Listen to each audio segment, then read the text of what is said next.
Hello everyone, I Kuldeep Sharma welcome you all to today's session of Daily News Analysis where we are going to look at the important news from the Hindu newspaper as well as the Indian Express। तो आज है 18th of February and आज की जो भी important news है both from the Hindu newspaper and आपके Indian express में उसको हम कवर करेंगे। A good news for you all is कि आज का न्यूज़पेपर बहुत लाइट है, तो कम इंपॉर्टेंट न्यूज आइटम्स कम है, बट वो जो न्यूज आइटम्स आए हैं उनकी इंपॉर्टेंस बहुत अच्छी है, तो उन आइटम्स को हम डिटेल में डिस्कस करेंगे। फॉर एग्जाम्पल पहली जो इंपॉर्टेंट न्यूज आप दोनों न्यूज़पेपर में ऑब्जर्व करोगे, it is basically regarding the appointment of new election commissioner. तो अभी आपके नए सीईसी को अपॉइंट किया गया जिनका नाम ज्ञानेश कुमार है। ज्ञानेश कुमार पहले आपके इलेक्शन कमिश्नर्स थे, अब इनको चीफ इलेक्शन कमिश्नर्स बना दिया गया है। तो ये डिस्कशन हम पहले कर चुके हैं, तो हम शॉर्ट में फिर से करते हैं। सो एक तो आपको पता होना चाहिए आपके नए सीईसी का नाम, तो आप देख सकते हैं Gyanesh Kumar is the new CEC and because इनका यहां पे प्रमोशन किया गया है काइंड ऑफ, तो आपके एक इलेक्शन कमिश्नर की पोस्ट खाली हो गई थी, वहां पे सुखबीर सिंह संधू पहले से हैं। सुखबीर सिंह संधू पहले से वहां पे एक इलेक्शन कमिश्नर है एंड दूसरे इलेक्शन कमिश्नर जो अपॉइंट किए गए हैं उनका नाम है विवेक जोशी। तो आपकी जो इलेक्शन कमीशन ऑफ इंडिया है जो एक कॉन्स्टिट्यूशनल बॉडी है, आर्टिकल 324 में election Commission of India constitutional body under article 324, इसके अंदर में आपके 3 मेंबर्स होते हैं, एक सीईसी एंड 2 इलेक्शन कमिश्नर्स, और नए सीईसी को यहां पे अपॉइंट किया गया है और अब एक नए ईसी को अपॉइंट करा गया है और 2 ईसीज हैं आपके ये हैं। तो बिगनिंग फ्रॉम टुडे ओनली, यानी आज के दिन से 18th ऑफ फरवरी से अब आपके ही is going to be the new election commissioners and I hope you are aware, या आपको याद होगा कि इलेक्शन कमीशन ऑफ इंडिया कौन कौन से इलेक्शंस कराता है। सो ये प्रेसिडेंट के इलेक्शंस कंडक्ट कराता है, वाइस प्रेसिडेंट के कराता है, लोकसभा और राज्यसभा के कंडक्ट कराता है, legislative assembly and legislative council के इलेक्शंस कंडक्ट कराता है। तो ये जो 6 इलेक्शंस कंडक्ट कराए जाते हैं, these are conducted by Election Commission of India, और इनका काम है इंडिया में free and fair elections conduct कराना। सो मेन जॉब क्या है इलेक्शन कमीशन ऑफ इंडिया की, कि इनको कराने हैं फ्री एंड फेयर इलेक्शंस। अब यहां पे जो ज्ञानेश कुमार का अपॉइंटमेंट हुआ है, ये पहली बार ऐसा अपॉइंटमेंट है जिसमें जो नया लॉ हमने इंप्लीमेंट करा था, तो 2023 में ही हमने एक नया लॉ लेकर आए थे जिसके अंदर में हमने इनके सिलेक्शन कमेटी को क्रिएट करा था। उस कमेटी के बेसिस पे ये पहला अपॉइंटमेंट है। So let's look at this particular thing कि सीईसी को अपॉइंटमेंट कैसे किया गया है। तो लॉ का नाम क्या है? लॉ का नाम है CEC and other ECs, CEC and other ECs appointment conditions of service and term of office Act 2023। तो ये जो एक्ट है आपका, ये सिर्फ लास्ट ईयर इंप्लीमेंटेबल हुआ है और इसमें पहली बार हमने सीईसी को, इस पर्टिकुलर एक्ट की कमेटी, इस एक्ट के अंदर में जो प्रोसीजर है उस बेसिस पे हमने पहला हमारा सीईसी आपका यहां पे अपॉइंट करा है। तो एक क्वेश्चन डायरेक्टली बन जाएगा कि इस एक्ट के अंदर में सबसे पहले सीईसी किनको अपॉइंट किया गया, तो ज्ञानेश कुमार है, वो पहले हो जाएंगे। अब यहां पे ये पर्टिकुलर लॉ जो है इसका इवोल्यूशन कैसे हो, तो अगेन हम इसको कुछ टाइम डिस्कस कर चुके हैं, बट अगेन ये न्यूज में तो इट्स एन इंपॉर्टेंट पॉइंट। तो यू शुड नो दिस कि इलेक्शन कमीशन ऑफ इंडिया जो है ये 1950 में हमने क्रिएट करा था और 1951 से ये आपका एकदम एक फुल फ्लेजेड तरीके से फंक्शन करने लग गया था। बट सिंस 1950 जब ईसीआई क्रिएट किया था, इसके अंदर में सिर्फ एक चीफ इलेक्शन कमिश्नर होता था, there were no election commissioners. 1989 में जाके जो आपका इलेक्शन कमीशन ऑफ इंडिया है, इसमें एक सीईसी और 2 ईसीज को अपॉइंट किया गया था, बट ये 1989 से सिर्फ 1990-91 तक ही एग्जिस्ट करा था ये फॉर्मूला। तो 89 से 91 में ये एक मल्टी मेंबर बॉडी बना था, 89 से पहले ये सिंगल मेंबर बॉडी था, फिर 91 में वापस से ये एक सिंगल मेंबर बॉडी बन गया, बट 1991 में ही फिर से आपका एक लॉ आया। तो जस्ट लाइक दिस एक्ट जो CEC EC services appointment condition of service in terms of office act है, ऐसा ही एक एक्ट आपका 91 का आया था, जिस बेसिस पे हमने इस पर्टिकुलर बॉडी को वापस से एक मल्टी मेंबर बॉडी बना दिया, यानी एक सीईसी होगा और 2 इलेक्शन कमिश्नर्स होंगे। ओके, तो हमने यहां पे क्रिएट करा था। अब यहां पे इश्यू ये हो रहा था कि 91 एक्ट के अंदर में जिन सीसी और ईसीस को हम अपॉइंट करते थे, they were appointed by the president only. President ही उनको अपॉइंट कर रहा था, बट प्रेसिडेंट उनको अपॉइंट करता था on the recommendation of prime minister and council of minister. तो प्राइम मिनिस्टर और काउंसिल ऑफ मिनिस्टर ने जिसका नाम दिया उन्हीं को सीसी अपॉइंट किया जा रहा है। अब इसमें इश्यू क्या है, prime minister council of minister एक पॉलिटिकल पार्टी से बिलोंग करते हैं, सो इट इज पॉसिबल कि अगर वो चाहें कि किसी ऐसे पर्सन को सीसी अपॉइंट किया जाए जो उनके अगेंस्ट में, उनके पॉलिटिकली उनके अगेंस्ट नहीं जाएगा, तो वो यहां पे बायस पर्सन को भी अपॉइंट कर सकते हैं। और ये इश्यू हमेशा था, यानी कि ये जो पर्टिकुलर सीसी होंगे ये न्यूट्रल पर्सन होंगे या नहीं होंगे, ये अनबायस्ड होंगे या नहीं होंगे, एथिकल होंगे ना होंगे, ये टोटली डिपेंड करता था कि प्राइम मिनिस्टर और काउंसिल ऑफ मिनिस्टर की रूलिंग पार्टी की इंटेंशन क्या है। अगर उनकी गुड इंटेंशन है तो एक अच्छे पर्सन को अपॉइंट करेंगे, if they have a bad intention तो शायद वो किसी पर्सन को जो उनको सपोर्ट करे, अपोजिशन पार्टीज को टारगेट करे, ऐसे पर्सन को भी अपॉइंट कर सकते हैं। एंड ये पर्टिकुलर इशू हमेशा से जब भी सीसी का अपॉइंटमेंट होता है, इलेक्शन चल रहे होते हैं, तो अपोजिशन पार्टी एलिज करती है कि ये जो सीसी हैं ये biased in towards the ruling party. तो इस वजह से कई बार आपके कोर्ट में केस चल रहा था, तो सुप्रीम कोर्ट ने एक जजमेंट प्रोवाइड किया था, Anup Barnwal versus union of India. Anup Barnwal union of India, जो 2023 का ही जजमेंट था, मार्च 2 2023 का ये जजमेंट था, 2 साल पुराना। और इस जजमेंट में सुप्रीम कोर्ट ने इसका अपॉइंटमेंट प्रोसीजर चेंज कर दिया, बोला कि सीसी और इसी को प्रेसिडेंट ही अपॉइंट करेगा, but on the basis of recommendation of a selection committee, एक सिलेक्शन कमिटी के रिकमेंडेशन पे करेगा।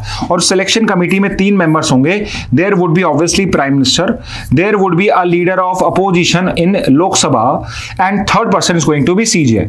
तो यहां पे हमने कमिटी रिकमेंड कर दी जो न्यूट्रल है एटलीस्ट ऑन पेपर।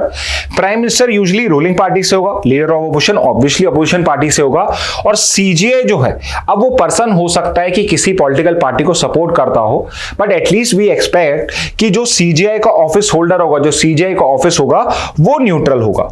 तो यहां पे we had suggested a neutral committee, यहां पे हमने एक न्यूट्रल कमिटी बनाने की ट्राई करी, सो दैट कि ये जो एलिगेशन है बायसनेस का, इसको यहां पे एंड करा जा सके। बट इस पर्टिकुलर जजमेंट के एंड में सुप्रीम कोर्ट ने एक बात बोली कि ये जो पर्टिकुलर सिलेक्शन कमिटी है तब तक ही फंक्शन करेगी जब तक पार्लियामेंट लॉ बना के नहीं करेगी। और पार्लियामेंट ने फटाफट से 2023 में ही लॉ ड्राफ्ट कर दिया, और जो मैंने आपको लॉ बताया था सीसी एंड ईसी एक्ट, इसको आप appointment condition of service and terms of office जो एक्ट है, इसको CC and EC act of 2023 भी बोलते हैं शॉर्ट में। ये जो पर्टिकुलर एक्ट है इसको ड्राफ्ट करा, और इसमें सिलेक्शन कमिटी जो है इसका कंपोजिशन चेंज कर दिया। और इस कंपोजिशन में क्या करा कि prime minister is going to be there as the chairman, leader of opposition is also going to be there, but the third member is not going to be the CJI, it's going to be a cabinet minister nominated by prime minister. अब यहां पे issue क्या हो रहा है कि यहां पे अगेन 2 मेंबर ऐसे हो चुके हैं जो एक ही रूलिंग डिस्पेंसेशन या एक रूलिंग पार्टी से बिलोंग करते हैं। तो अगेन जिस पर्टिकुलर पर्पस के लिए ये लॉ ड्राफ्ट किया गया था, उस पर्पस को ये फुलफिल नहीं कर रहा है। और क्यों नहीं कर पा रहा है? बिकॉज ये मेजॉरिटी से डिसाइड करते हैं, यानी इन दोनों ने मिलके अगर कोई डिसाइड कर दे, लीडर ऑपोजिशन ने डाइसेंट भी दे दिया, तो भी उस पर्सन को चीफ इलेक्शन कमिश्नर या इलेक्शन कमिश्नर अपॉइंट किया जा सकता है। तो ये जो पर्टिकुलर इश्यू है, ये इश्यू इस पर्टिकुलर सिचुएशन में भी था। Okay, you can see here की न्यूट्रलिटी यहां पे, और लीडर ऑपोजिशन इन लोकसभा है आपके राहुल गांधी। इन्होंने यहां पे डाइसेंट नोट भी दिया कि let's wait for the supreme court judgment. Supreme court क्या है, इस पर्टिकुलर सिलेक्शन कमेटी को अभी क्वेश्चन कर रहा है, अभी कोर्ट में केस चल रहा है कि ये सिलेक्शन कमेटी इस जजमेंट के अकॉर्डिंग सही है या इसके अंदर में ये टाइप की कमेटी नहीं रन कर सकती है। तो यहां पे राहुल गांधी ने बिल्कुल मना कर दिया था, डाइसेंट नोट दिया था कि we should not follow through with the appointment, because यहां पे ये particular issue let's wait for the judgment. But इन दोनों ने मिलकर मेजॉरिटी में डिसाइड कर दिया कि yes this person Gyanesh Kumar is going to be the next CEC. तो यहां पे जजमेंट, यहां पे अगर अपॉइंटमेंट का प्रोसीजर देखा जाए तो एज पर लॉ वो फॉलो तो हुआ है, बट द इश्यू इज कि क्या स्पिरिट भी फॉलो हुई है, कि जो इंटेंशन थी यहां पे जजमेंट की, क्या वो जजमेंट की इंटेंशन इस सिलेक्शन कमेटी में हमें शोकेस हो रही है, नहीं हो रही है। Obviously it is not able to be showcase here because 2 persons हैं जो एक ही पॉलिटिकल पार्टी से बिलोंग करते हैं। तो बट हाउएवर पहला appointment under this law has been done now, Gyanesh Kumar and Vivek Joshi have been appointed as per this law.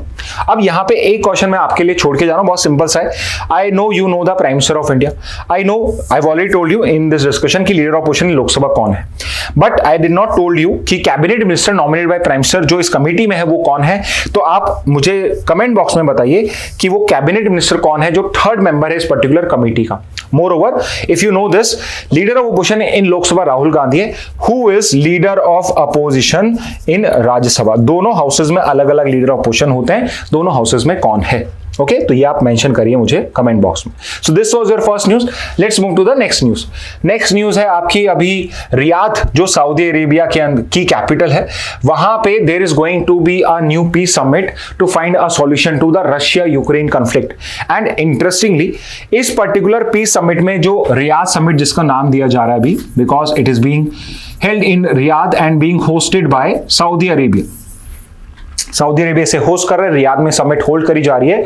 इसके अंदर में रशिया यूक्रेन कॉन्फ्लिक्ट का सॉल्यूशन फाइंड आउट किया जा रहा है. एंड फाइंड आउट कौन कर रहा है? US and Russia. US and Russia negotiate कर रहे हैं to find a solution to Russia Ukraine conflict. अब यहां पे आयरनी देखिए कि एक कंट्री जो अपने आप को यहां पे विक्टिम मान रही है इस पर्टिकुलर कॉन्फ्लिक्ट का, वो कंट्री ही इस पर्टिकुलर रियाद समिट में प्रेजेंट नहीं है. सो लेट्स सी किस टाइप से डिसाइड किया जाता है. एंड ऑलरेडी अब तक जो नेगोशिएशंस हुए, डोनाल्ड ट्रंप ने जो 90 मिनट्स की बात करी है पुतिन से, उससे यही लग रहा है कि प्रोबेबली अभी तक जो एग्रीमेंट दिख रहा है वो रशिया के फेवर का ही दिख रहा है. Because US has already stated कि यहां पे यूक्रेन जो है वो नेटो का पार्ट नहीं बन सकता है, एज वेल एज कि जो यूक्रेन की टेरिटरी रशिया के पास चली गई है उसको रिवर्ट बैक करना इज ऑल्सो नॉट पॉसिबल. तो यहां पे Ukraine is going to lose land also, as well as his reputation also. उनकी जो इज्जत है वो भी जा रही है, प्लस उनको इस पर्टिकुलर समिट से कुछ मिलने वाला भी नहीं दिख रहा है. बट लेट्स सी कि यहां पे इस रियाद समिट के अंदर में क्या होता है. But this is the irony कि दो powerful countries are going to decide future of another country. Okay, but this is the reality. तो हम यहां पे समझ लेते हैं Russia Ukraine conflict, because regularly ये न्यूज में आ रहा है. This is going to be important for your CLAT exam also. तो इसका बैकग्राउंड आपको समझना बहुत इंपॉर्टेंट है, बिकॉज इस रियाद समिट के अंदर में कुछ भी हो, ये सॉल्यूशन निकलना बहुत मुश्किल है. सिंपली बिकॉज कि जो यूरोपियन कंट्रीज हैं, specifically France and UK, United Kingdom, इन दोनों ने अभी स्टेटमेंट्स दिए इनके प्राइम मिनिस्टर्स ने कि अगर यूक्रेन में नीड रिक्वायर्ड लगी तो वो अपने ट्रुप्स को भी वहां पुटअप कर सकते हैं. यानी कि यूक्रेन के साइड से फाइट करने के लिए अब French troops as well as British troops भी वहां पे अब जाके पार्टिसिपेट करेंगे, जो इस सिचुएशन को बहुत ही कॉम्प्लिकेट कर सकता है. तो यूएस को अगर ये लग रहा था, डोनाल्ड ट्रंप को ये लग रहा था कि by backing out from this particular war, इस वॉर को वो सॉल्यूशन दिला पाएंगे, सबको फोर्स कर पाएंगे एक सॉल्यूशन फाइंड आउट करने में. सो हो सकता है ये और भी ज्यादा कॉम्प्लिकेटेड हो जाए and it might blow up into a full scale European war. तो पहले जो यूरोपियन वॉर्स होते थे उन्हें वर्ल्ड वॉर कहा जाता था, जैसे वर्ल्ड वॉर 1 और 2. एक्चुअल में वर्ल्ड वॉर थे नहीं वो, but this would be a proper European war only. Okay, तो यहां पे है. तो अगर हम बैकग्राउंड देखें तो सारी स्टोरी स्टार्ट होती है फ्रॉम सोवियत यूनियन ओनली, जो एग्जिस्ट करता था फ्रॉम 1922 1991. 1917 में जब रशियन रेवोल्यूशन आया, लेनिनिज्म मार्क्सिज्म वाली थ्योरीज जो हैं, आइडियोलॉजी जो है, जब फोरफ्रंट पे आई, then it led to creation of USSR, जिसको हम सोवियत यूनियन भी कहते हैं. अगेन एक स्मॉल सा आपके लिए एक और असाइनमेंट दे रहा हूं मैं. यूएसएसआर का फुल फॉर्म क्या है? Try to find out what is the full form of USSR and you never know. आपके क्लैट के एग्जाम्स में, एलेट के एग्जाम में वो यूएसएसआर का फुल फॉर्म भी आपसे पूछ सकते हैं. ओके, तो सोवियत एरिया 1922 से 91 का था एंड यूक्रेन जो रीजन है आपका, it was part of the Soviet union also. तो ये भी सोवियत यूनियन का ही पार्ट था. इस वजह से भी रशिया जो है या पुतिन जो है वो यूक्रेन को टेरिटरी मानते हैं रशिया की, लार्जर रशियन एम्पायर की. और यूक्रेन जो था, it was a very important agriculture hub and industrial hub of the USSR. And ये बात ट्रू थी सोवियत एरिया में भी. And this particular thing is true for this era also. जो यूएसएसआर, जो आपका यूक्रेन है, apart from Russia, it is the largest exporter of wheat in the world also. Russia के बाद में लार्जेस्ट एक्सपोर्टर था and it's a big industrial hub also. बहुत सारी जो सोवियत एरा के डिफेंस इंडस्ट्रीज थी, they were located in Kyiv only. And India के पास में भी बहुत सारी ऐसी सबमरीन्स हैं जो कीव क्लास सबमरीन्स हैं. Those are Kiev class submarines.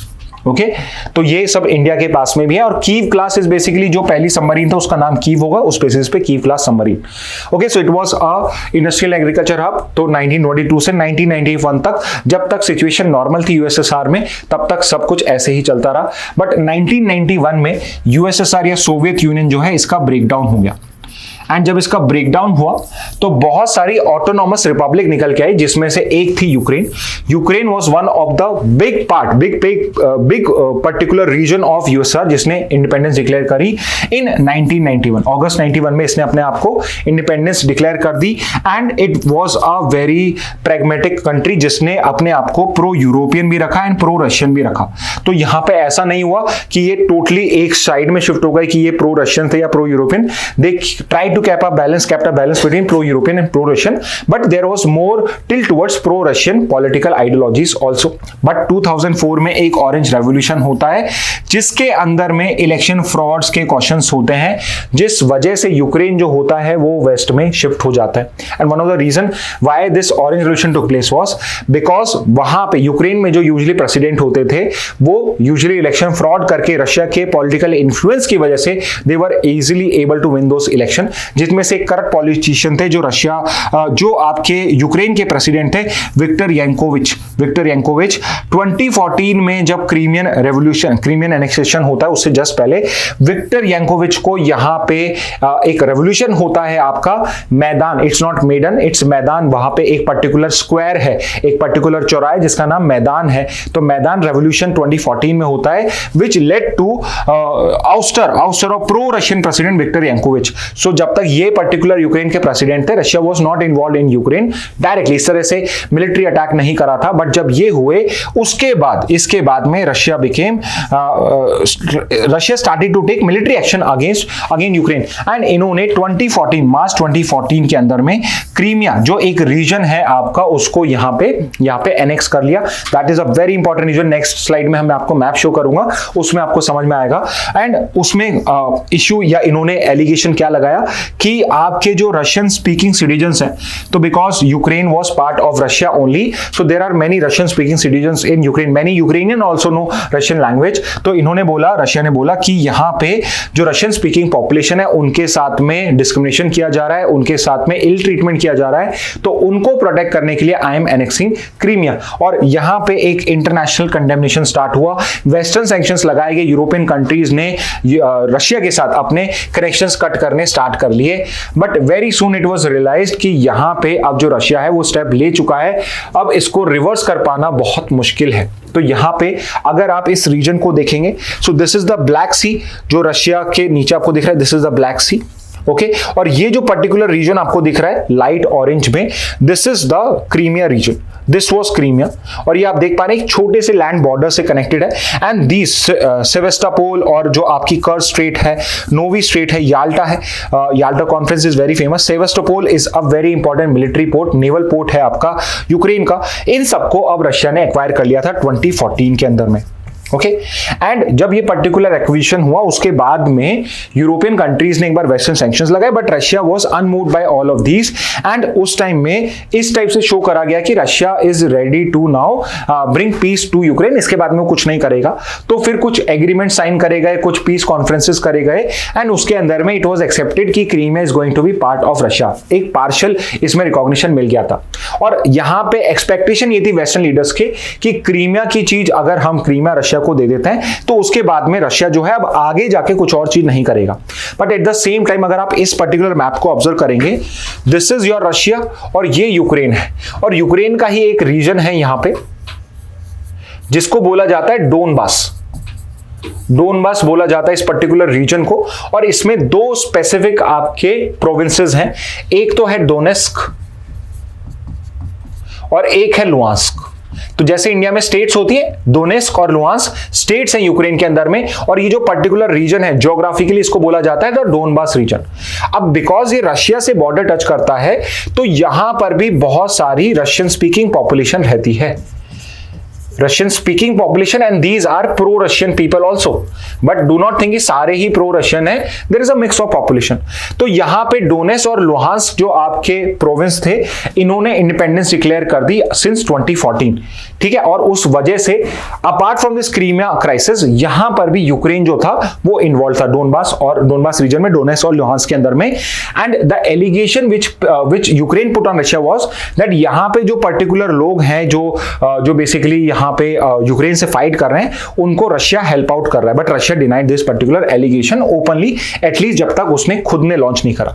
तो यहां पे आपका ईस्टर्न यूक्रेन में भी डोनबास वॉर जो है वो आपका कंटिन्यू चल रहा था। Pro Russian separatist declare independence in Donetsk and Luhansk. तो ये दो रीजंस आपको पता होने चाहिए। डोनबास जो है रीजन का नाम है, ओके। अब यहां पे यूक्रेन गवर्नमेंट ने मिलिट्री ऑपरेशंस करे, इससे कॉन्फ्लिक्ट जो था यहां पे एक स्टेलमेट टाइप हो गया, ओके। सो ये पर्टिकुलर रीजन था। अभी जो कंटिन्यूस रशिया यूक्रेन का वॉर चल रहा है, it is basically in this particular region. तो अगर यहां पे रियाद समिट में अगर प्रो रशियन टॉक स्टार्ट होती हैं, तो उसमें क्रीमिया जो है वो प्रोबेबली यूक्रेन को लूज करना पड़ जाएगा, और जो डोनबास रीजन है शायद ये भी रशिया का पार्ट बन जाएगा। अपार्ट फ्रॉम इट कि यूक्रेन को नेटो की मेंबरशिप, नेटो, अब नेटो का फुल फॉर्म क्या है, please mention it in the handout, ये मेंबरशिप भी उसको नहीं मिलेगी, ओके। अब फुल स्केल इन्वेजन, तो 2022 exactly the date is February 24, 2022, यानी विद इन अ वीक इस पर्टिकुलर वॉर को अब आपके 3 इयर्स कंप्लीट हो जाएंगे। 22 से 23, 23 से 24, 24 से 25, और फुल स्केल इन्वेजन यहां पे यूक्रेन का इनिशिएट कर दिया गया। ऑल्दो रशिया ने कभी नहीं करा कि हम एक वॉर यहां पे करें, but everyone knows that it was a kind of a war. और यहां पे उन्होंने क्या एलिगेशंस लगाए कि आई डू नॉट वांट कि जो यूक्रेन है वो नेटो का पार्ट बने, बिकॉज जब यहां पे यूएसएसआर का डिवीजन हो चुका था, उसके बाद में इट वाज वेरी क्लियर कि ये जो पर्टिकुलर रीजन है जो रशिया से टच होता है, वहां पे रशियन इन्फ्लुएंस रहेगा, ना कि यूरोपियन इन्फ्लुएंस। नेटो मतलब यूरोपियन इन्फ्लुएंस, नेटो मतलब यूएस इन्फ्लुएंस। तो यहां पे रशिया नेवर वांट्स कि कोई भी नेटो एलाय उसके बॉर्डर्स पे टच करे, बिकॉज नेटो का आर्टिकल 5 है जो ये कहता है कि अगर एक कंट्री पे वॉर होगा तो सारे कंट्रीज उसकी बचाव के लिए वहां पे आगे आएंगे। तो इस वजह से यहां पे ये जो पर्टिकुलर चीज है, रशिया नेवर वांटेड इट। तो उन्होंने बोला कि because NATO is trying to expand into this particular area, I'm not going to allow it and I'm going to basically acquire these particular region। and इसमें जो main cities आपके attack में, एक तो कीव है which is the capital of Ukraine, एक है Mariupol and है खार्किव। तो ये इंपॉर्टेंट सिटी है। मारियोपोल आप देखोगे this is a city in the Donbas region, Kharkiv is not part of the Donbas region, but this is also a important city. तो important city Ukraine की थी, जो आपका one of the major point बन गया, fighting point बन गया आपके इस पर्टिकुलर कॉन्फ्लिक्ट का, ओके। तो यहां पे ये हो गया। नेक्स्ट पे मूव करें। इसके बाद आई टोल्ड यू कि बिकॉज क्रीमिया एनेक्सेशन था, आपका एक वॉर ईस्टर्न डोनबास में भी चल रहा था, तो उसको लेके कुछ मिन्स एग्रीमेंट एक्सेट्रा साइन करे गए, जिसमें सबसे इंपॉर्टेंट जो पीस इनिशिएटिव है, सबसे इंपॉर्टेंट मिन्स एग्रीमेंट ही जो 2014-15 में साइन हुआ just after Crimea annexation. And यहां पे आई वुड से कि यहां पे मीन्स फर्स्ट एग्रीमेंट के बाद आपका जो यूरोपियन कंट्रीज है उन्होंने गलती करी। दे बिलीव कि पुतिन को यहां पे अपीज करके, पुतिन का अपीजमेंट करके उसको यहां पे क्रीमिया प्रोवाइड करके शायद हम यहां पे जो पीस है उसको बाय कर लेंगे, but that was not the right strategy, because यहां पे पुतिन की अपीजमेंट जो थी वो उल्टी पड़ गई और पुतिन और भी एग्रेसिव हो गया, which was visible by the year 2022 also. तो यहां पे मीन्स फर्स्ट एग्रीमेंट 2014 में, मीन्स 2 एग्रीमेंट 2015 के अंदर में साइन किया। एंड इसमें जो मीडिएटर थे वो थे आपके फ्रांस और Germany, 2 big powers of Europe. इन दोनों ने मिलके यहां पे आपका ये पर्टिकुलर चीज करा। इसके अलावा एक नॉर्मैंडी फ्रंट फॉर्मेट करके भी एक चीज करी गई। Normandy is a place in France, Normandy is basically a port in France, जहां पे इस फॉर्मेट के बेसिस पे भी रशिया और यूक्रेन के बीच में कोई सॉल्यूशन निकालने की फाउंड आउट करने लगी। Germany, France was involved, Ukraine and Russia were also directly involved in this particular format. और 2014 से 21 तक इस पर्टिकुलर फॉर्मेट में नेगोशिएशन करी गई, बट 2021 में इसकी लास्ट मीटिंग हुई और उसके बाद में प्रोग्रेस लिमिटेड हो गई, बिकॉज अब Russia was ready for a full scale invasion. So probably यहां पे जो पुतिन थे वो सिर्फ टाइम बाय कर रहे थे, so that he can prepare his army, so that he can prepare his armed forces for a full on attack on the Ukrainian territory। तो इस उस बेसिस पे उन्होंने यहाँ पे इस चीज को एंड कर दिया। इसके बाद तुर्की ने भी एक बार कोशिश करी थी इस्तांबुल टॉक्स की, बट ये जो पर्टिकुलर जो आपकी टॉक्स थी ये कोलैप्स हो गई बिकॉज ऑफ फाइटिंग इंटेंसिफाइड। तो जैसे ही वॉर स्टार्ट हुआ तो इस्तांबुल में टॉक्स हुई थी, बट अगेन इसके बाद में फाइटिंग जो थी वो और भी ज्यादा इंटेंस हो गई। फिर सऊदी अरेबिया ने जेदा पीस समिट करी थी 2023 में, and again Ukraine was present in it but Russia was not invited. अब अगेन यहां पे एक पार्टी इनवाइटेड नहीं है और आप इसमें कुछ भी सॉल्यूशन निकालिए कैसे आप उसे इंप्लीमेंट करेंगे, but still and trial was done and finally अभी करंटली रियाद में टॉक्स चल रही हैं, जो तो अपने आप में ही एक अलग ही आयरनी चल रही है कि जो यूक्रेन है वो ही इस पर्टिकुलर टॉक्स का पार्ट नहीं है जहां पे वो उस कंट्री से रिलेटेड वॉर को करना चाहते हैं। But so this is basically the current scenario की रियाद टॉक्स हैं जिसके थ्रू अब होगा। अब आगे देखते हैं क्या होता है, बट अभी तक की स्टोरी यहां पे आपके लिए एंड हो जाएगी। ओके, नेक्स्ट न्यूज पे आते हैं। Rights group flags lack of transparency internet shutdown. तो आपका एक पर्टिकुलर राइट्स ग्रुप है, राइट्स ग्रुप का नाम है सॉफ्टवेयर फ्रीडम लॉ सेंटर। तो एक काइंड ऑफ एनजीओ है जो बेसिकली ट्रैक करता है कि इंडिया में इंटरनेट शटडाउन कितने होते हैं, क्या उसमें प्रॉपर प्रोसीजर फॉलो होता है या नहीं होता। तो ये जो पर्टिकुलर राइट्स ग्रुप है इसने बोला है कि जो इंटरनेट शटडाउन इंडिया में किए जाते हैं उसमें there is no transparency. Transparency नहीं है कि किसने करा, कैसे किया गया, कब इनिशिएट होगा, कब एंड होगा, उन सबको लेके यहां पे ट्रांसपेरेंसी नहीं है। तो ये पर्टिकुलर रिपोर्ट थी, तो आई थॉट कि इस रिपोर्ट में हम कुछ बहुत इंपॉर्टेंट डेटा पॉइंट्स को यहां डिस्कस कर सकते हैं, जैसे कि कौन सी स्टेट है इंडिया में जिसमें सबसे ज्यादा इंटरनेट शटडाउन हुए, कौन सी स्टेट है इंडिया में जिसमें लॉन्गेस्ट शटडाउन हुए, और अगर वर्ल्ड ओवर देखा जाए कौन सी कंट्री है जिसमें सबसे ज्यादा इंटरनेट शटडाउन हुए। तो ये कुछ डेटा होते हैं जो आपके एग्जाम में डायरेक्टली आते हैं। इसके अलावा एक सुप्रीम कोर्ट का जजमेंट भी है जिसने बहुत इंपॉर्टेंट यहां पे जजमेंट प्रोवाइड किया है जिस बेसिस पे इंटरनेट शटडाउन्स इंडिया में रेगुलेट किए जाते हैं, और जिसने जो पावर है इंटरनेट शटडाउन की उसको बहुत इंपॉर्टेंटली रेगुलेट करा है। तो वो सारे क्वेश्चन अभी हम आंसर करेंगे। तो बेसिकली आपको पहली चीज जो पता होनी चाहिए कि इंटरनेट शटडाउन्स को लेके इंडिया में लीगल फ्रेमवर्क क्या है। लीगल फ्रेमवर्क क्या है? So you should know this कि we have this telecom suspension rules. Telecom suspension rules हैं जो हमने 2017 में ड्राफ्ट करे हैं, एंड ये पर्टिकुलर जो रूल्स हैं दीज आर वेरी स्पेसिफिक कि किस अथॉरिटी के पास में ये पर्टिकुलर पावर है, कितने टाइम पीरियड के लिए होगा, उस पर्टिकुलर ऑर्डर के अंदर में क्या क्या मेंशन करना कंपलसरी होगा। So remember this, as per this rule only a union और state home secretary level officer, government official, यानी कि यूनियन या स्टेट होम सेक्रेटरी लेवल का ऑफिसर अगर होगा उसी के पास में ही टेलीकॉम सस्पेंशन रूल्स के अंदर में इंटरनेट सस्पेंड करने की पावर होगी। एंड मोर ओवर अगर इमरजेंसी में किसी सबऑर्डिनेट ऑफिसर को यह पावर दी भी जाती है तो it must be reviewed promptly by our review committee. 7 days के अंदर में रिव्यू कमिटी को प्रॉम्प्टली रिव्यू करना होता है। सो यहां पे हम आपकी 2 लर्निंग्स है। पहला तो कौन सा लॉ है, तो टेलीकॉम सस्पेंशन रूल्स है। सेकंड, किन के पास में ये पर्टिकुलर पावर है। नेक्स्ट इंपॉर्टेंट पॉइंट इज कि जुडिशियल डायरेक्टिव क्या है। तो सबसे इंपॉर्टेंट जजमेंट है आपका Anuradha Bhasin version of India 2020 का ये इंपॉर्टेंट केस है।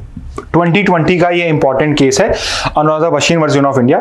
इसमें सुप्रीम कोर्ट ने सिंपली बोला कि जब भी कोई आप कहीं पर भी इंटरनेट शटडाउन करते हो तो वो इंटरनेट शटडाउन 2 डॉक्ट्रिन्स को या 2 टेस्ट को फुलफिल करना चाहिए। एक तो है डॉक्ट्रिन ऑफ नेसेसिटी या test of necessity, and next is your doctrine of proportionality. अब ये क्या है? एज मतलब बहुत सिंपल से, नेसेसिटी मतलब कि आपको प्रूव करना पड़ेगा कि इंटरनेट शटडाउन करने के बिना जो भी आपका ऑब्जेक्टिव जैसे लॉ एंड ऑर्डर को कंट्रोल करना वो नहीं हो सकता। और सेकंड है वो प्रोपोर्शनल होना चाहिए। Proportionality can be in terms of area also, in terms of time also.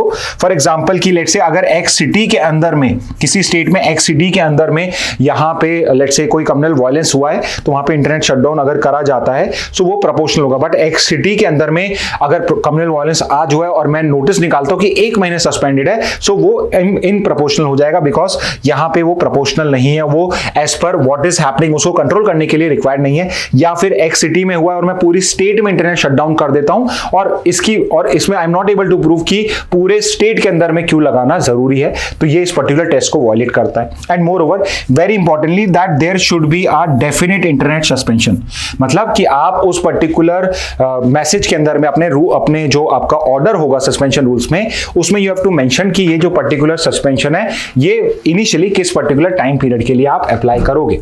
Okay तो ये आपके लीगल फ्रेमवर्क डायरेक्शन। अब चैलेंजेस क्या हैं, तो एज पर दिस रिपोर्ट सबसे बड़ा चैलेंज है लैक ऑफ ट्रांसपेरेंसी। तो जो भी आपके डिसीजंस लिए जा रहे हैं वो पब्लिकली एक्सेसिबल नहीं है, तो there is undermining of accountability and there are procedural deficiencies also. Number of shutdown जो डिक्रीज तो हुए हैं बट अगेन प्रॉपर एग्जीक्यूशन नहीं करा गया, जिस हिसाब से बताया गया था, जो लिखा हुआ है उस तरीके से उनको इंप्लीमेंट नहीं किया गया था। अब यहां पे दो इंपॉर्टेंट डेटा मैं आपको दूंगा। एक तो अगर आपसे क्वेश्चन है कि वर्ल्ड में सबसे ज्यादा इंटरनेट शटडाउन कहां होता है, so you can be happy और सैड, बट इसमें इंडिया रैंक 1 है और इंडिया की जो पोजीशन है वो टॉप पे है। India is rank 1 when is come to number of internet shutdown. और अगर स्टेट्स की बात करी जाए तो it's going to be Jammu and Kashmir in terms of highest number of shutdowns as well as the longest continuous shutdown also.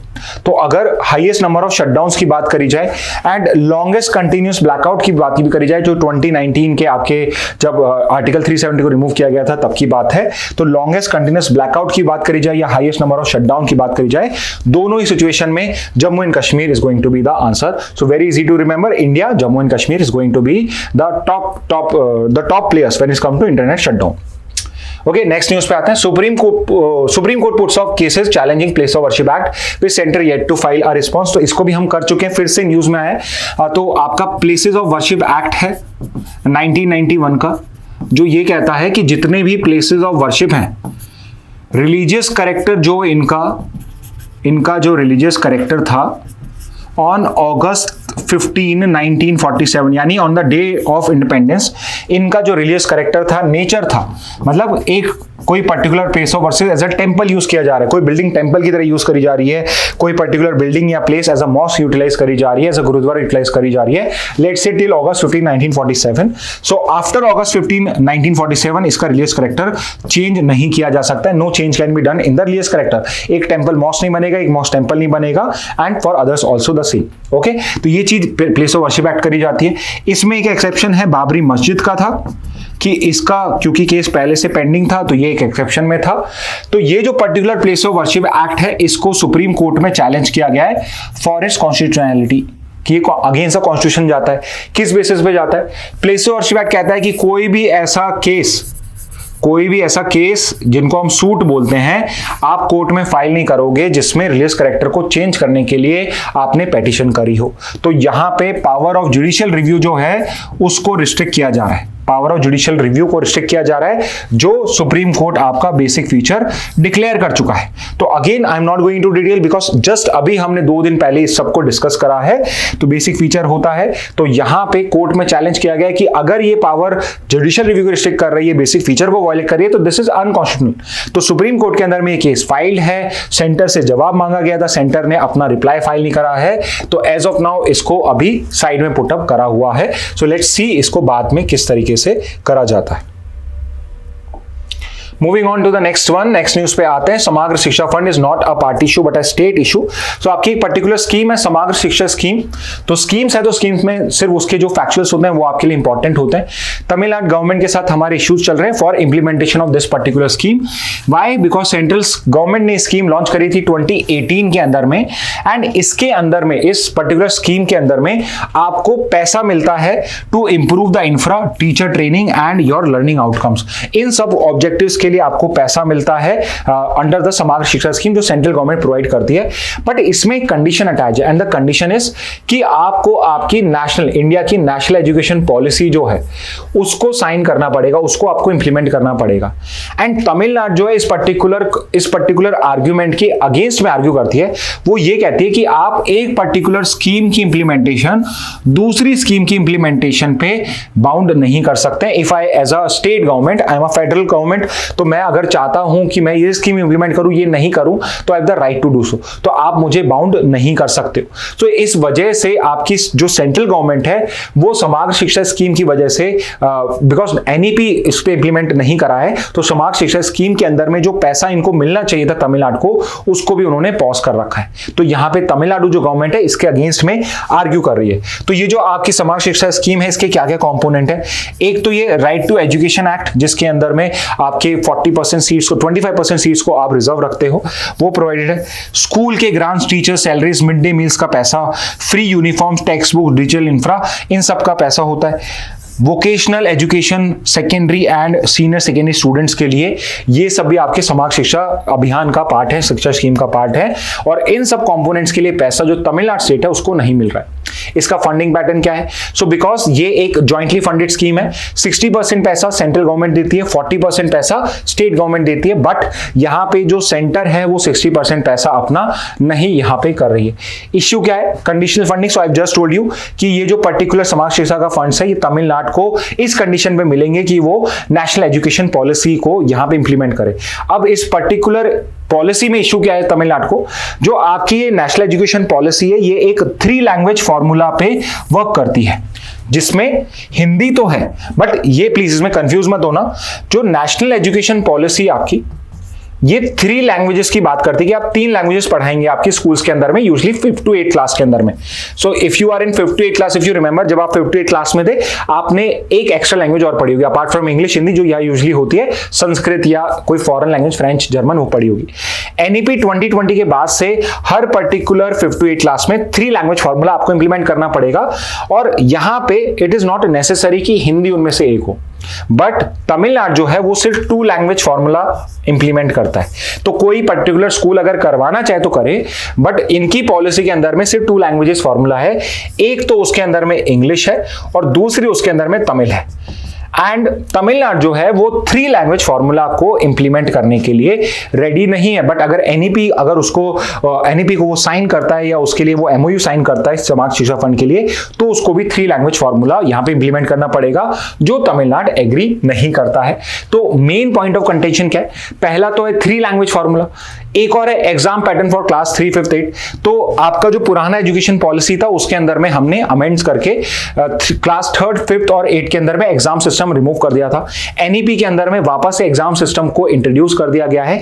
Tamil Nadu does not want to carry on with this particular evolution because they believe कि ये evaluation system is not good. और third is vocational training from class 6। इस चीज को भी लेकर भी state को इश्यू है कि बहुत जल्दी है आप क्लास 6 से ही वोकेशनल ट्रेनिंग यानी किसी हॉबी के अंदर में, किसी एक्टिविटी के, कारपेंट्री या किसी और आपकी एक्टिविटी के अंदर में आप वहां पे ट्रेनिंग प्रोवाइड कर रहे हो, इट इज टू अर्ली। तो 8th या 9th के बाद करना चाहिए, but I do not want. तो तमिलनाडु कह रहा है कि मैं इस एनईपी को फॉलो नहीं करना चाहता हूं, do not force me to do it. तो इस वजह से समाज शिक्षा एग्जाम पे आपका इश्यू चल रहा है। नेक्स्ट पे आते हैं, finance minister downplays FII outflow says investors booking profits. तो यहां पे if you have been following news, एक न्यूज आ रही है शेयर मार्केट गिरता जा रहा है आपका, और उसका प्राइमरी रीजन है कि जो FIIs हैं, जो फॉरेन इंस्टीट्यूशनल इन्वेस्टमेंट होती है, वो इंडिया से आउटफ्लो कर रही हैं, बाहर जा रही हैं। ओके और यहां पे एक डेटा भी दिया है, अगस्त 24 के अंदर में ये सब पॉजिटिव था, यानी ये पैसे अंदर आ रहे थे। अक्टूबर 2024 में 94,000 रुपीस इंडिया से बाहर गए। दिसंबर और फरवरी के बीच में 24-25 में 78,000 एंड फरवरी मंथ में ही 26,000 करोड़ रुपीस आपके इंडिया से बाहर गए हैं। तो यहां पे फाइनेंस मिनिस्टर जो है इस पर्टिकुलर चीज को डाउन प्ले कर रहे हैं, दे आर सेइंग कि ये जो शेयर मार्केट गिर रहा है it is because FII outflows जा रहे हैं और इन्वेस्टर जो है वो प्रॉफिट बुक कर रहे हैं कि उनको जो प्रॉफिट हुआ है ना उसका अब वो निकाल रहे हैं, they do not want more profit, उनको उस प्रॉफिट को यूज करना है। तो यहां पे ये पर्टिकुलर पिक्चर करी जा रही है। तो आपको अगर ऐसी न्यूज समझनी है तो आपको इसमें जो टेक्निकल टर्म्स हैं वो समझ में आनी चाहिए। फॉर एग्जांपल कि फॉरेन इन्वेस्टमेंट क्या होता है, फॉरेन इन्वेस्टमेंट कितने टाइप का होता है, फॉरेन इन्वेस्टमेंट किस तरीके से मार्केट को इन्फ्लुएंस करता है, ये सारी बातें आपको समझ में आएंगी तो आप इस चीज का समझ पाएंगे। तो foreign investment is basically as the name suggest, foreign से इन्वेस्टमेंट आ रहा है, मतलब फॉरेन कैपिटल, फॉरेन का पैसा इंडिया में। यूएस में कोई पैसे वाला है जिसको वहां यूएस में इतना इन्वेस्टमेंट के लिए उसके पास अपॉर्चुनिटी खत्म हो चुकी है, इंडिया में उसे अपॉर्चुनिटी दिख रही है, तो वो अपना पैसा यूएस से इंडिया में लगा रहे हैं, यही फॉरेन इन्वेस्टमेंट होता है। एंड आपके फॉरेन इन्वेस्टमेंट को हम 2 टाइप से कर सकते हैं, एक तो होता है फॉरेन डायरेक्ट इन्वेस्टमेंट FDI और दूसरा होता है FII, फॉरेन इंस्टीट्यूशनल इन्वेस्टमेंट या फॉरेन इंस्टीट्यूशनल इन्वेस्टमेंट ही होता है, इसको बोला जाता है, या कई बार इसे FPI भी बोला जाता है, फॉरेन पोर्टफोलियो इन्वेस्टमेंट। अब FDI और FPI में डिफरेंस क्या होता है? तो FDI is the direct investment, it's a direct investment into sector of India, into sectors of India, मतलब कि यहां पे एक्चुअल में ग्राउंड पे कुछ काम किया जा रहा है। फॉर एग्जाम्पल यहां पे कोई फिजिकल एसेट क्रिएट करी जा रही है या उसको खरीदा जा रहा है, तो कोई कंपनी है उसको खरीदा जा रहा है पैसे देके, या नई कोई पर्टिकुलर फैक्ट्री यहां पे इंपोज करी जा रही है। एग्जांपल समझिए कि एप्पल जो यूएस की कंपनी है वो इंडिया में आके एप्पल ओन स्टोर ओपन करती है, एप्पल ओन स्टोर ओपन करती है, तो वो एग्जांपल क्या हो जाएगा, एफडीआई का हो जाएगा। ऑन द अदर हैंड जो एफआईआईज या एफपीआईज होते हैं, फॉरेन इन्वेस्टमेंट, उसके अंदर में आपका पैसा ग्राउंड पे नहीं लग रहा, फिजिकल एसेट्स नहीं बाय किए जा रहे हैं, यहां पे पैसा लगाया जा रहा है किसी इंडियन कंपनी के अंदर में या इंडिया के शेयर मार्केट में। इसका एग्जांपल हो सकता है कि एप्पल ने यहां पे स्टोर नहीं ओपन करा है, यहां पे एप्पल ने रिलायंस के शेयर बाय करे, रिलायंस की कंपनी के शेयर बाय करे हैं, और रिलायंस और एप्पल ने एग्रीमेंट साइन करा है कि वो रिलायंस जो है एप्पल के प्रोडक्ट्स अपने स्मार्ट स्टोर से इंडिया में सेल करेगी। तो जब इस टाइप से कोई एग्रीमेंट होता है तो वो एफआईआई का एग्जांपल्स होता है। तो आई hope you would have understood कि दो टाइप के आपके फॉरेन इन्वेस्टमेंट होते हैं, एक एफडीआई और एक एफआईआई। एफडीआई जो होता है वो डायरेक्ट आपके फिजिकल एसेट्स क्रिएट किए जाते हैं, एफआईआई के अंदर में आपके फिजिकल एसेट्स नहीं क्रिएट करे जाते हैं, शेयर मार्केट में पैसा इन्वेस्ट किया जाता है। ओके, तो ये हो गया दो डिफरेंस। अब एफडीआई और एफआईआई की हिस्ट्री क्या है, इंडिया के लेकर कौन सी कंट्रीज हैं जो सबसे ज्यादा इन्वेस्टमेंट करती हैं, इंडिया का इन्वेस्टमेंट कहां जाता है। तो अगर टॉप सोर्स कंट्रीज की बात करी जाए तो सबसे ज्यादा जो आपके इन्वेस्टमेंट आता है वो सिंगापुर से आता है, 27% एफडीआई इनफ्लो सिंगापुर से आती है। ओके, तो किसी और कंट्री से होके भी सिंगापुर के थ्रू ही आती है। और सेकंड नंबर पे यूएसए आता है जहां पे 18% है। अगर स्टेट्स की बात करी जाए, very importantly it is Karnataka जो सबसे ज्यादा एफडीआई रिसीव करते हैं। एंड एफडीआई इसलिए रिसीव करती हैं बिकॉज कर्नाटका स्टेट है जहां आपका बेंगलुरु है जो आपका आईटी हब है, सिलिकॉन वैली बोला जाता है इसको इंडिया का। ओके, और अगर एफआईआईज की बात करी जाए तो यहां पे तो वी नो दिस कि there is a reduction in FIIs. अभी रिसेंट ईयर्स में जितना पैसा आ नहीं रहा है उतना पैसा फॉरेन का इंडिया से बाहर जा रहा है, so there is a reduction in FIIs. But अगर यहां पे स्टेट्स की बात करी जाए तो कर्नाटका इज द आंसर, और सोर्स की बात करी जाए तो सिंगापुर और यूएसए। तो एक पर्टिकुलर चीज जो बच गई है कि इंडिया के भी तो लोग हैं, अंबानी है, वो भी शायद बाहर इन्वेस्ट करते होंगे, तो वहां पे इन्वेस्टमेंट कहां किया जाता है। तो इंडिया के अगर इन्वेस्टर्स की बात करी जाए तो इंडिया सबसे ज्यादा पैसा इन्वेस्ट करते हैं सिंगापुर में। ओके, तो फर्स्ट नंबर पे आपका सिंगापुर है, सेकंड नंबर पे आपका यूएसए है। ओके, इसको ओडीआई भी बोल सकते हैं, outward direct investment. ODI is outward, बाहर जाता हुआ डायरेक्ट इन्वेस्टमेंट, उसमें फर्स्ट पे सिंगापुर, सेकंड पे यूएसए। और एक और डेटा मैं आपको दे रहा हूं बहुत अच्छा, which is FDI recipient countries की बात करी जाए तो सबसे ज्यादा पैसा यूएस के पास जाता है, फिर चाइना, सिंगापुर, हांगकांग, फ्रांस। ये एफडीआई है जो किस कंट्री में सबसे ज्यादा जाती हैं, और ये 22 का डेटा है। 22 से 25 में डेटा में कोई चेंज नहीं है, यूएस जो है वो टॉप पे ही है आपका। Okay, so remember these particular factual data for you all. Okay, Indian express से भी एक न्यूज देख लेते हैं। तो ये न्यूज आपके हिंदू इंडियन एक्सप्रेस दोनों में आई है।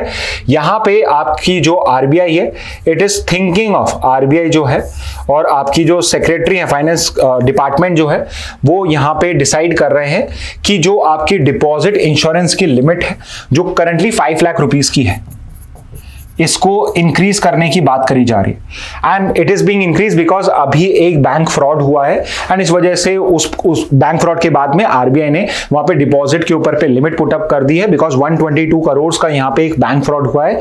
तो इस टाइप के बैंक फ्रॉड्स ना हो और डिपॉजिट इंश्योरेंस जो है वो आपका इंश्योर्ड रहे डिपॉजिट्स, तो इसलिए इसके लिमिट को इंक्रीज करने की बात चल रही है। तो डिपॉजिट इंश्योरेंस लिमिट जो है करंटली 5 लाख रुपीज है।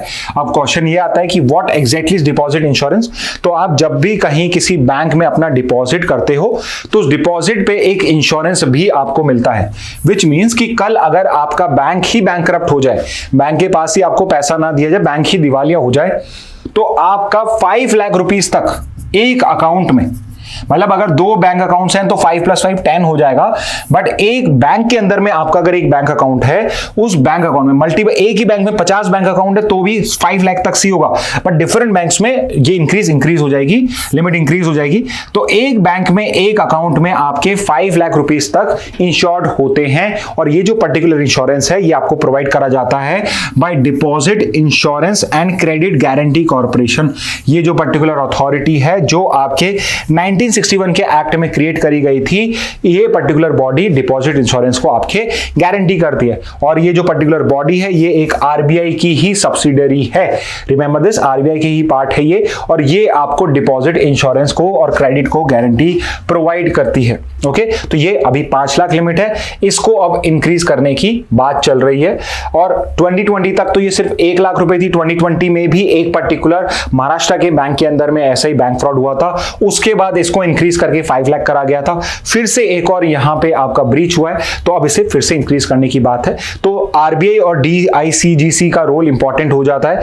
डीआईसीजीसी का काम क्या है? डिपॉजिट इंश्योरेंस को यहां पे सिक्योरिटी प्रोवाइड करना, इंश्योर करना, और आरबीआई का काम है अगर बैंक फेल हो जाए तो आरबीआई स्टेप इन करता है और यहां पे विड्रॉल्स को स्टॉप कर देता है, सो दैट कोई बैंक जो है अगर वो बिकॉज ऑफ सम फ्रॉड और because of distrust of people अगर वो फेलियर की तरफ जा रहा है तो उसको एक सपोर्ट प्रोवाइड करने के लिए आरबीआई स्टेप इन करता है। तो यहां पे दोनों की रिस्पॉन्सिबिलिटी है, दोनों का ही रोल बहुत इंपॉर्टेंट हो जाता है। और अब इसमें अच्छी चीज ये है कि आपके डिपॉजिट इंश्योरेंस की लिमिट अगर बढ़ेगी तो आपका पैसा, ज्यादा से ज्यादा जो पैसा है आपका बैंक के अंदर में सेफ रह पाएगा। Okay, so this is the news also.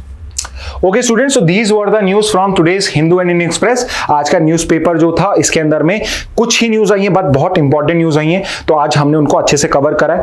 कुछ न्यूज ऐसी थी जो कंटिन्यूअसली आ रही थी तो हम उनको पहले भी डिटेल में कवर कर चुके हैं, स्टिल उसको भी आज हमने थोड़ा ढंग से कवर करा ही है। ओके, इन केस अभी भी आपको लगता है कि कोई टॉपिक मिस हो गया है, please mention the topic in the comment box, उसको किसी और सेशन में हम जरूर से कवर करेंगे। और इफ यू फील लाइक कि all of this is good तो please give us a thumbs up also. Okay, so with this message let's end today's session. Thank you and have a very nice day.